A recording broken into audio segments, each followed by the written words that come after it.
Alors ça, c'est une pièce tout à fait nouvelle que je viens de réaliser, mais que je travaille encore parce que le problème des structures du montage n'est pas encore complètement résolu. Donc c'est encore dans les stades de montage, on va dire, de peaufinage du détail. En fait, j'ai des côtés du verre, il y a l'émulsion. Et une fois qu'il est superposé contre ce fond qui est la toile, il y a cette tonalité, cette sorte d'atmosphère un peu, je ne sais pas, qui donne un peu un côté aussi peut-être moins réaliste à cette photographie. Si quelqu'un regarde par la fenêtre et voit cette vue-là, mais elle est toute quadriculée, c'est cette sorte de vision un peu limitée qu'on peut avoir des espaces.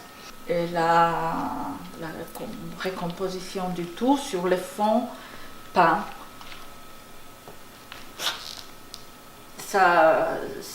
C'est-à-dire à partir d'une photo noir et blanc sur un négatif, je peux obtenir quelque chose qui va au-delà de la photographie, de l'image photographique. Pour moi, cette idée de travailler avec un espace tridimensionnel, on peut dire, parce que bon, par le fait qu'il y a la superposition, il y a une épaisseur et il y a une lecture de l'image qui est un peu plus complexe qu'une image complètement lisse et plate. En tout cas, je ressens ça de cette façon.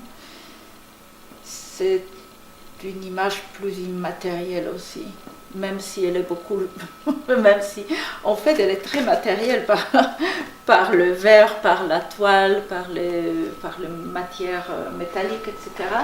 Mais quelque part, à l'origine de ce travail, est le désir de la rendre au plus légère et transparente et immatérielle possible, comme une sorte de vision plutôt.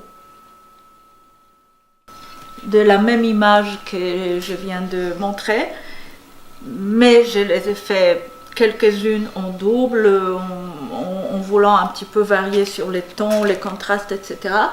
Donc, probablement je vais les garder d'une autre façon, où je peux construire une autre version de la même œuvre. C'est à base de la déconstruction de l'image. Je vais créer une autre qui est comme une sorte de alter ego de la précédente. Le petit médaillon, ce sont des pièces que j'avais travaillées plutôt il y a quelques années déjà. Et simplement, je viens de ressortir quelques pièces qui n'ont pas été nécessaires pour construire ces espaces ici, etc., pour d'autres séries.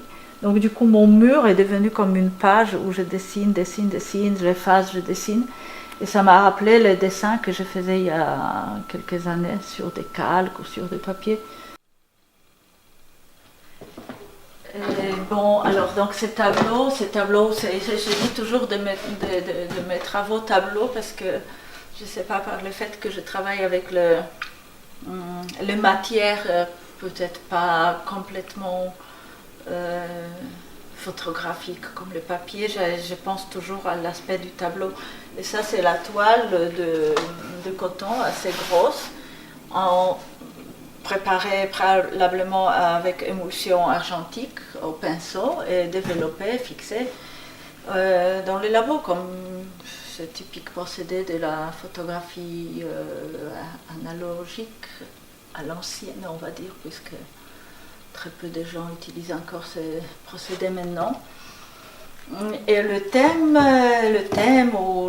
c'est une divagation sur le thème de lévitation ou l'idée de la lévitation, mais la lévitation plus comme quelque chose de comment te dire, d'un désir d'une évasion d'un lieu, d'un monde, d'un état psychique ou l'idée de rentrer dans un état psychique par la prise d'une position entre guillemets de lévitation, parce que évidemment je prétends pas ici à la magie ou quoi que ce soit, mais en même temps cette idée de se surélever de la terre, même quelques centimètres au-dessus de la terre, immédiatement ça te place dans un espace qui est complètement flou, non défini, non décrit, et lequel on ressent immédiatement. Donc tout est possible dans cet état-là, finalement. On peut se permettre à n'importe quelle illusion, vision, perception. Et les sensations sont très très différentes. Et c'est pour ça que je me suis mise moi-même dans ces mises en scène comme ça de cette forme de lévitation dans des différents lieux, en voyageant dans des différents pays même. mais l'idée c'était pas forcément de changer du pays pour éprouver ça, mais comme quelque chose de très spontané et lié à ce moment d'émotion par rapport à ce genre d'expériments. Donc voilà, là j'ai réalisé 3 pièces comme ça qui sont aussi un peu en lien avec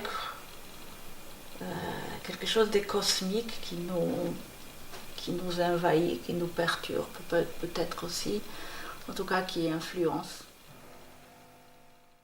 Donc c'est une forme circulaire qui ressemble un peu à une sorte de terre, de coulée de terre, d'un volcan aplati, ou je sais pas, des formes organiques qu'on retrouve souvent dans les profondeurs de la terre quand on visite des anciennes grottes où il y a toutes les formations primitives de la matière, de minéraux. On retrouve souvent ces formes très très souples, organiques, ondulantes.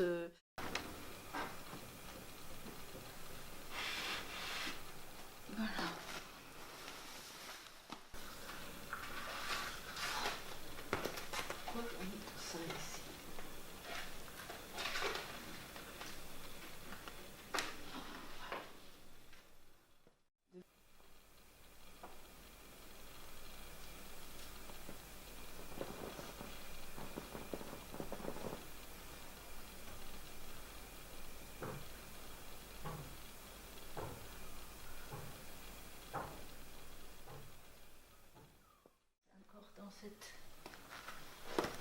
La terre, le ciel et l'homme solitaire. Je le nettoie et que je fasse l'image sur le verre qui va les couvrir. Je veux faire un mouvement, comme une sorte d'énergie étrange qui se promène autour, tu vois, un peu comme l'autre. Et en fait, ces 2 pièces, on fait partie de la série Les corps et le souffle que j'avais exposée en 2012.